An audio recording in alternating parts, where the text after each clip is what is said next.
I can't even begin to tell you what a dream come true it is to walk across the TEDx stage. Not only because it's great to be part of such a wonderful event, but also because a few short years ago, I wasn't sure if I'd be able to walk at all. But more on that later. Right now, I feel I should probably warn you that my talk may offend some of you. You see, I'm here to discuss a certain four-letter word.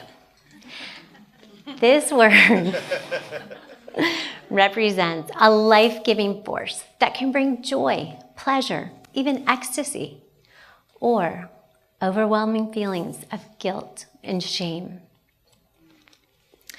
It consumes our thoughts, we plan our schedules around it, and carefully consider whether we're in the mood to have it hot and spicy or warm and comforting any given evening. By now, you've probably realized I'm referring to the almighty F word, food. Oh, some of you seem surprised. You thought I was talking about something else? That topic should probably be saved for a different event. For now, let's focus on food. What if I were to tell you that there's a powerful secret ingredient that would make whatever you eat better for you? Even more outside the lines, it's free, readily available, and you already have unlimited access. The secret ingredient? Beliefs. What was once strictly the domain of the metaphysical has now been vetted in scientific laboratories.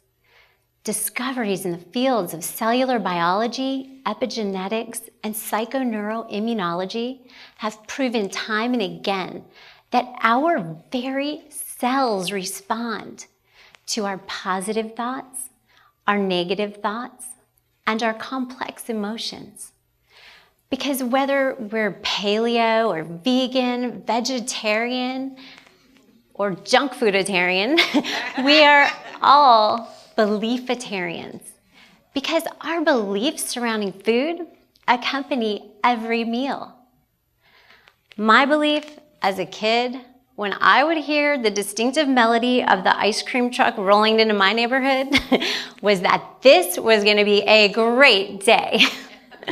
My brother and I would dash inside, asking Mom for quarters, and then race the other neighborhood kids to see who would be first to arrive at the rolling refrigerator's window. Once there, we faced a monumental choice: Choco Taco or Orange Dreamsicle. But whatever decision we made was based solely on the pure enjoyment that we believed it would bring. Little did our neighborhood gang know that we were on the cutting edge of science. But since then, Dr. Candace Pert, widely known as the mother of psychoneuroimmunology, discovered that our different emotions create different reactions in our physiology. Hers and others' research shows that when feelings like joy, anticipation, and excitement flood our limbic system, peptides are sent out instructing our cells, letting them know all is well, and our natural state of wellness is maintained. When we're in this relaxed, positive state, what Dr. Herbert Benson coined the relaxation response, and is also very appropriately known as the rest and digest response, nutrients are absorbed and waste is eliminated. Serotonin levels are good and blood flows freely throughout the body, making digestion a breeze. When we eat in this state, we're like the kids at the ice cream truck. Mind and body work together and everything runs along smoothly. But as we grow older, we're introduced to different information, potentially some less positive outcomes of eating that same ice cream. And our beliefs begin to change. Food is no longer merely a means of nourishment or enjoyment.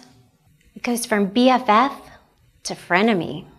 while we still need food to survive and we still enjoy a tasty treat, our beliefs have changed.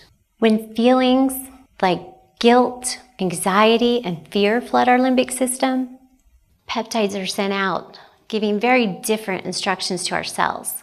The stress response is activated, not knowing that there's no saber-toothed tiger ready to end our life, but merely a piece of cake causing this strife. Insulin and cortisol are released, and blood rushes to our brain and extremities in order to fight or flee the source of this looming threat. In doing so, blood is diverted away from the digestive system, which isn't really a high priority when you're about to become a tiger treat, but pretty important in digesting the food we eat. Instead of shuttling nutrients to the cells and eliminating waste, the body freezes up. Digestion is stopped, fearing we need to hold on to the food as long as possible. These powerful, deeply ingrained beliefs are as individual as we are. Take a look at this plate, for instance. Is this a healthy meal? It depends who you ask. If you're an omnivore trying to eat clean, or bodybuilder trying to stay lean, it might have pretty good macros. But if you're a vegan, the sight of that dead animal carcass will turn your stomach so much you won't touch anything there.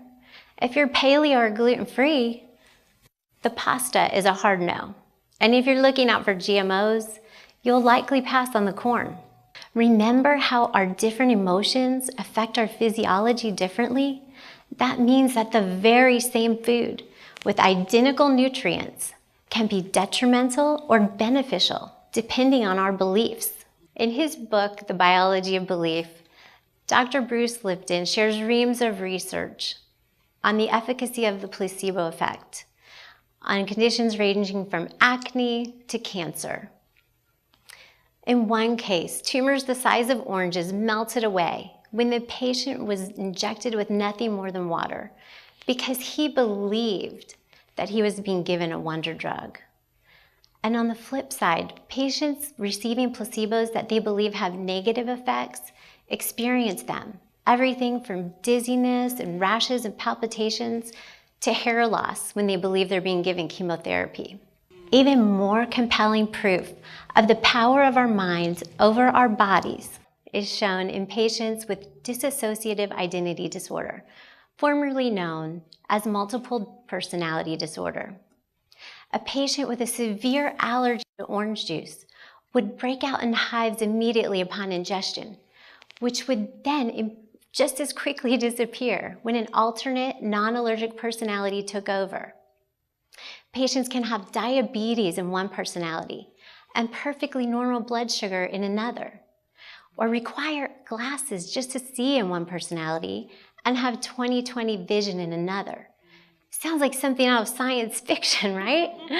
I mean, that's what I thought as a teen when my dad, a forensic psychologist, first introduced this information to me.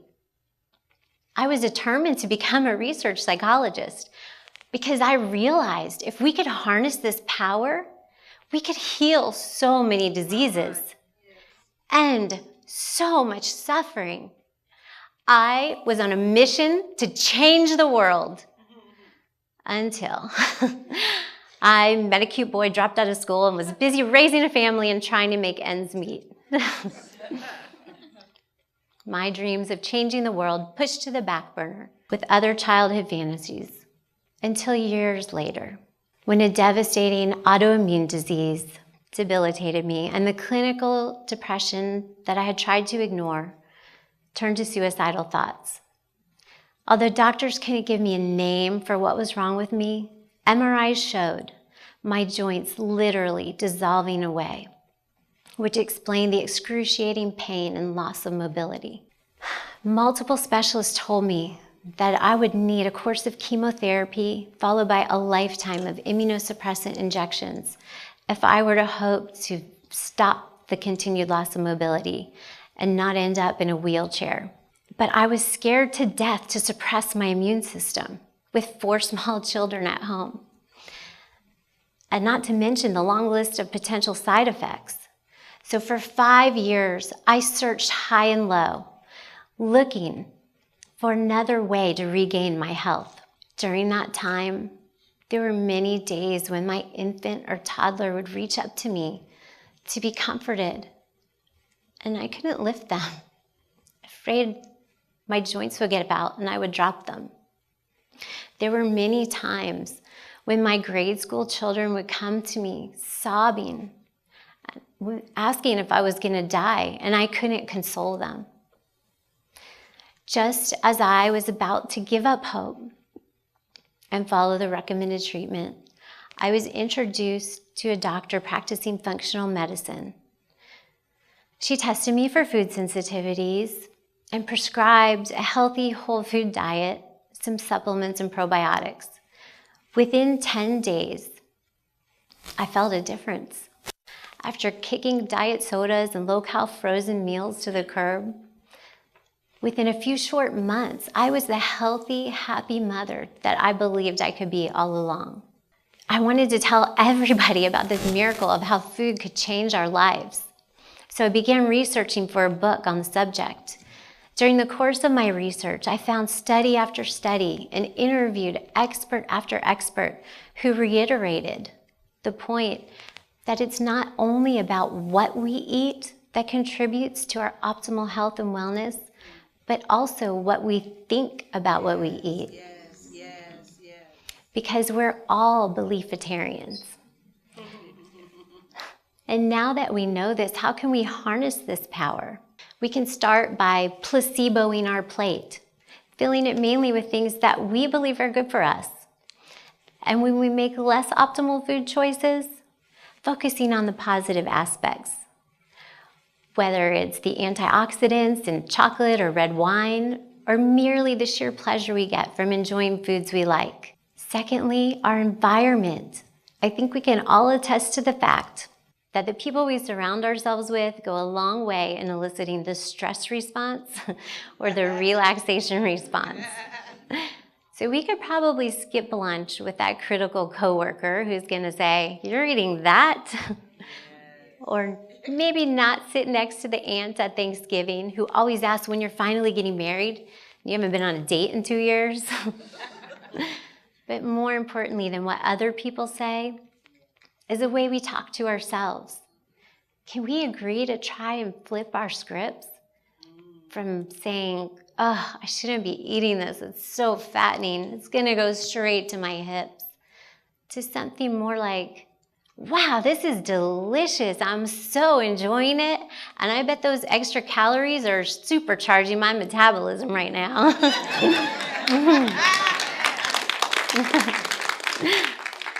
And finally, gratitude. We know that every tribe, every religion from the beginning of time has either given thanks or blessed their food before eating. This isn't just a tradition based on ancient wisdom. Research shows that our positive energy and our negative energy have a very real effect on the actual food we eat. So I'm definitely not saying we should all just sit around and eat crap and think happy thoughts all the time. But my hope is that by sharing this information, I've encouraged you to embrace your inner beliefitarian by combining predominantly healthy eating with harnessing the power of your beliefs at mealtime and beyond. Thank you so much for your time. As we go to lunch, I hope that we can all eat happy.